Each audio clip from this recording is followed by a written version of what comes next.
Hey guys, welcome back to some more Super Mario Galaxy. We landed here on the Comet Observatory and unlocked our first dome, the Terrace. Let's go and find Power Stars and save them. Hilari tells us the same thing, basically. Wait, what? Wait. Hold on. We're going to a terrace? Terrace, not terrorist. You said terrorist. All right, let's go place to C4. Mario's played Counter-Strike before. He knows what he's doing. Pay no attention to my deaths compared to my kills. It may be 20. That's the amount of kills I got, not the deaths. Totally. Mario can't go in the door because door's stuck. Door's stuck.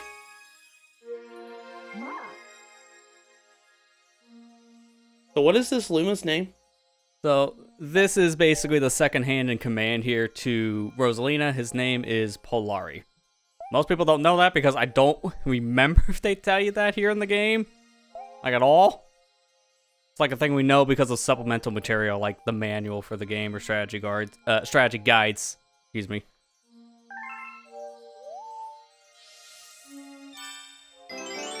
He transforms into a pole star, becomes an object for our journey. Yeah, as all the Lumas you'll see, they'll transform into different objects. Pulsars, launch stars, even whole planets. They're just destined from day one to transform into something greater. I thought you were going to go darker with that sentence for a second there. They're all destined to die. They are destined from day one to die. Wait a minute. That doesn't sound helpful. Yeah. I like this name of this galaxy is Good Egg. It's a good egg. Oh, sweet. Do we get a Yoshi here? Yoshi! You're gonna have to pay another $50 for a game in like a couple more years, buddy. Who's Yoshi? Why didn't they put Yoshi in this game? That's something I've always wondered. Because they put him in the sequel. That doesn't answer the question! I feel like it was more like constraints when it came to development, trying to figure out how to make Yoshi work with the gravity style changing. They figured it out by the time they got to the sequel, because Super Mario Galaxy 2 is essentially going to be an expansion pack for this game as DLC. The Wii and DLC are two words that can't go in the same sentence because of how small the Wii's internal memory was. Well, they made a full-blown sequel instead. I could have seen, like, if it was, like, say, back in like, modern era styled DLC we're talking about for the Wii. There could have been, like, Yoshi as, like, a New Game Plus thing. Maybe as, like, an update they could have done down the road. But back in this day, buy a whole new video game instead. That's the only way we can get to work. We need more time. It's the only way to do it.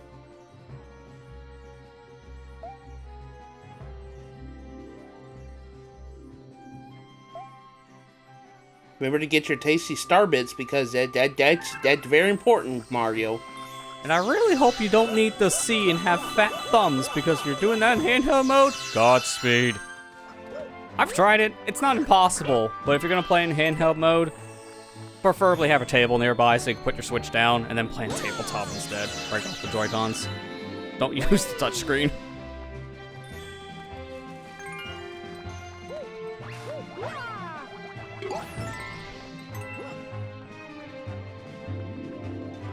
And this is the start where it kind of really goes into the gravity mechanics of this game.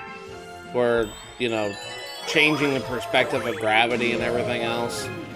Yeah, it's a really cool idea. At first, I do feel it can be a little overwhelming on the player because of sometimes you hold direction and you run a circle. That's unfortunately just a thing of gravity changing in general with video games. That's me. But I feel like of all like the different gravity shifting games I've played, this is one of the easier ones to control and feels the most fluid. Like, the Gateway Galaxy that we played through last part was a good introduction to just the core mechanics. Good Egg Galaxy is a good introduction to just playing through Super Mario Galaxy as a whole. Ignore me dying. That doesn't count for the example. I'm just waiting for it. Oh, you were close. You got close. Ain't happening today, Chief. Yeah, you gotta destroy those rocks by hitting the red part. So if you miss your spin, you just eat like a full thing of rock. Yummy. before Rock Mario, so he's allergic to rocks. Next game, he loves it. Just a quick question. How is Mario able to breathe in space? Then breathe! Then right here should be a game over screen, because he just suffocates. Video game logic. That's the only answer we can come up with. Better question, how's Mario still standing in this little structure and not being sucked to that black hole? Video game logic. That thing has a massive amount of pull, so yes, the answer is video games. No other reason.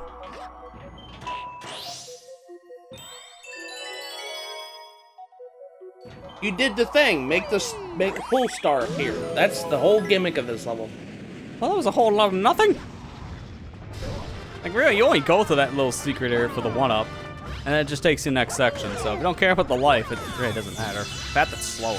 Yeah, should we mention that? Which, that is something to talk about, because there is, like, special gimmicks later, and one of them is a speedrun. Well, I was not talking about that, but I'm just like, lives?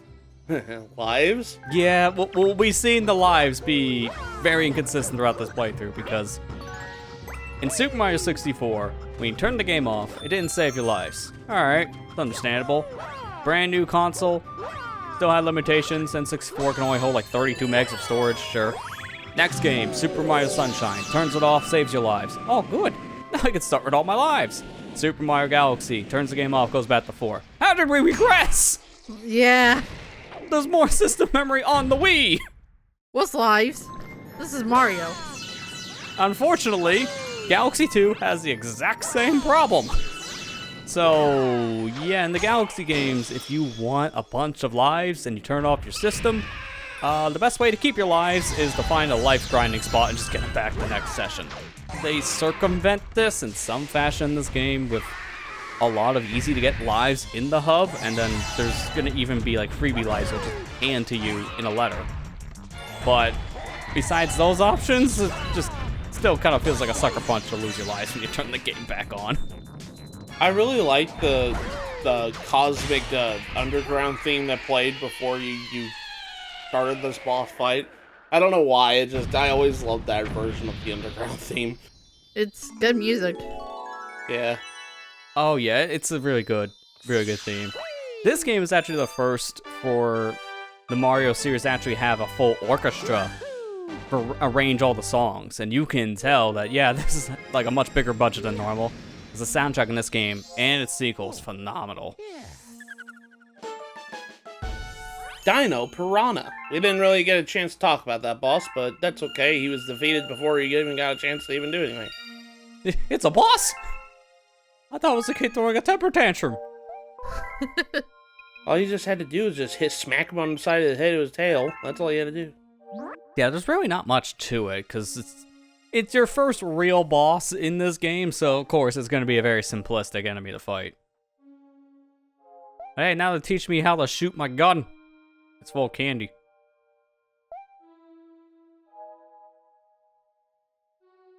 So it's either you point at the screen using your cursor, and in handheld mode, you tap the screen, and you can shoot out these star bits at objects and different enemies and such, and have different effects. So, for a lesson, we just feed this guy like 5 pieces of candy. Oh, he gets a treat. I get a treat, because I keep some of those.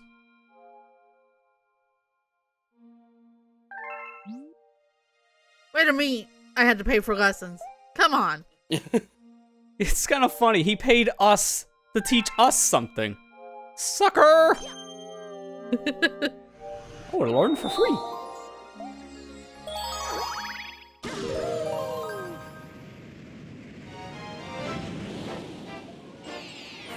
Time to go back to Good Egg Galaxy and get more stars. The snack of cosmic proportions. I mean, where else we're gonna go? That black hole over there? That's where Bowser wants us to go. Yeah, at this point, he wants us to either fall into that or fly into it on purpose. At this point. He's somewhere in the background just eating popcorn, waiting for us to fall in. He can't wait for the fail, so he has his DVR ready. Yeah. He's like Wheatley at the end of Portal 2. He's just like, hey, could you jump at that black hole over there, please? If Mario actually does it, he's just very flabbergasted it actually worked. Oh, wow. I wasn't expecting that to work.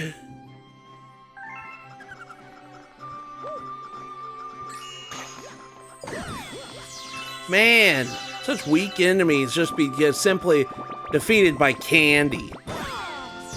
So easy. I low-key kind of want to try a Starbit at one point in my life, because this is based on, like, very sugary candy they have in Japan. It looks interesting to try. It probably like, give you a big sugar rush. For a second there, when you said, I want to try a Starbit in real life, I'm like, Lester, I'm going to have to send you to space, buddy. It's like, here, let me help you. What time does NASA lift off? I need to send you in the next rocket. Can you imagine that? Someone going up to NASA is like, I want to go to space. Okay, what for? Candy. Yeah, good enough for me. Hop in. We've had weirder people here.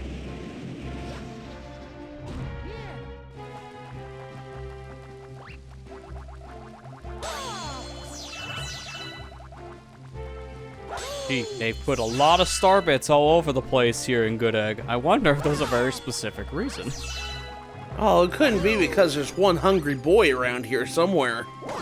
How hungry are we talking? We're talking starving. It's a starving Marvin Hungry Luma. Oh, that's not that bad. I mean, have you seen Luigi when I don't come home with the pizza? You don't want to see when I come home without the pizza. A wise man once said, forgiveness is divine, but never pay for late pizza.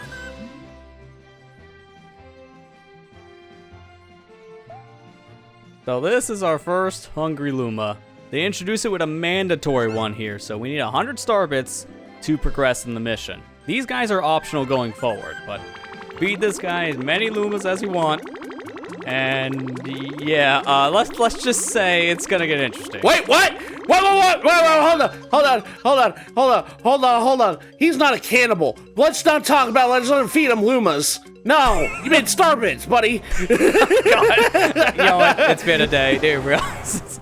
Oh, feed me 100 Lumas and then I'll transform. Oh God, I don't know if I want to help you.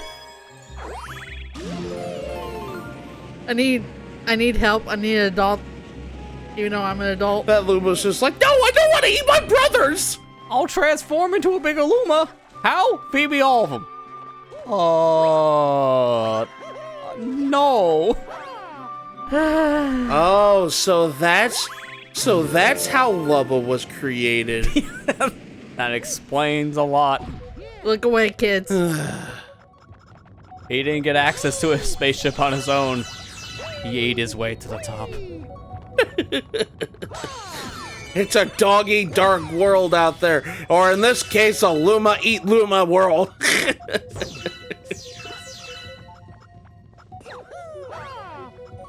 I hate you. Oh, I just feel like I skipped half of the level. With the jump. Don't mind me. Oh, because you had trouble with this level? Yes. Oh, you don't want to see part But you two. were learning. Oh God, yeah.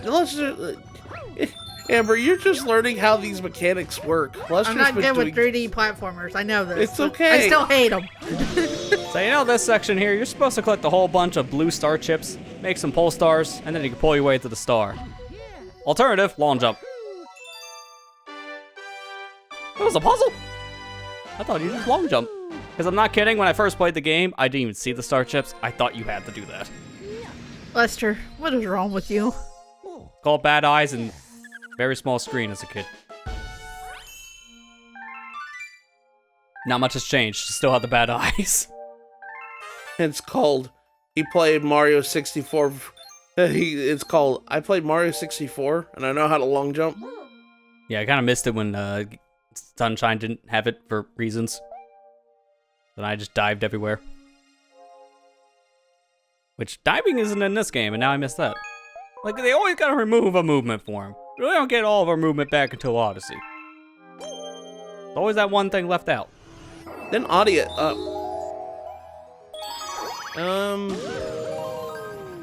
Nothing really. Odyssey's movement's just like wonderful. I love it. Oh yeah, it's probably the best controlling 3D Mario game I ever feel in the series. It's so fluid and it lets you do so much. can bounce off my hat. I can do everything else. Get long jumps and even long. I wonder if we'll get an Odyssey too. I'd be happy with that. There's always been talks about that team possibly working on another game in the same idea of the series. It would be cool. I'd love to see it. I would just love to see those devs be able to make another game in general. 'Cause I don't know if we've heard of anything from the Odyssey devs since Odyssey itself. Odyssey was so good. Yeah, definitely was a highlight of the first year that Switch's launch. And still one of the best games on the system. Do do do do. Ba-da ba-da ba-da. Do do do. Ba-da ba-da ba-da. You're ruining it. I mean, to be fair, Mario isn't making it much better. He's way off beat.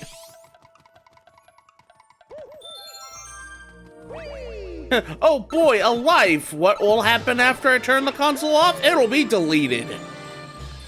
Thank it, Bowser! I want to say it was in the manual. Fun fact, you can leave when they say here you press the pause button, you can go back to the observatory, but if you do that, you don't keep your progression in the level, but you do keep your lives. Not the star bits though, your lives. So use these levels as life grinding spots too. Why can't I have both? Yeah, that's unfortunate. You can't take the star bits out of the level when you quit. You have to collect the power store to keep the star bits. This accounts for the high score counter. Those spiky things hate coconuts. I don't know. From what I've seen, they also hate watermelons. Where are we gonna get watermelons? You have 9,999 star bits? Who would? Me? Of course you do. So, yeah, if you collect 9,999 total star bits, such a random thing, but the coconuts transform into watermelons. What's the purpose of them? Yeah, that I don't know why you would do that, but if you do, neat. You got too much time on your hands. You kind of have to do that in Galaxy 2. Like, in Galaxy 2, there's a reason to get 9,999 star bits outside of the coconut to watermelon thing. So you'll see that in that game naturally, but in this one, there's no point. It's just for that little Easter egg. Time to kill chain chomps! Bark, bark! That's right. Hit him with the flashing lights. I called this a seizure warning. Yeah. Yeah, it could be worse. Could be hypersonic. Oh gosh. Oh, so that's why the Sonic team has never brought it back. Okay. Yeah, actually. It's a little too screen hurty. What'd that one enemy do to you? Footstool.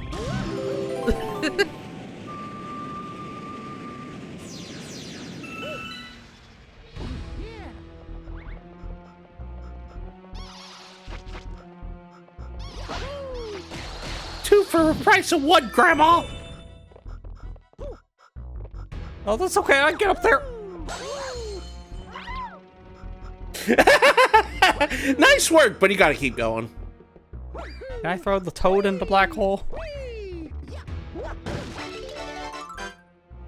Hey, look at that. My health is up. I would really love to keep this. Is it permanent? You think you can have upgrades.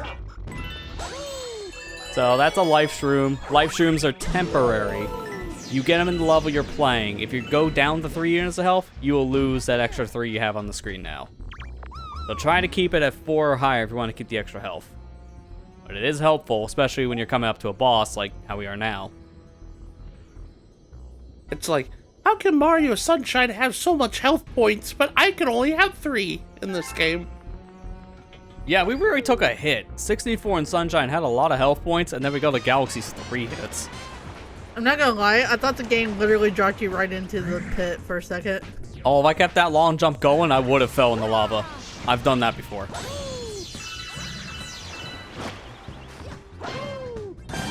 So this is our second boss of Good Egg Galaxy. We don't have that many bosses per galaxy. This is like one of the rare times I do 2 in 1. This is King Caliente. Big ol' octopus in lava. Definitely not its natural habitat. But anything's possible in space.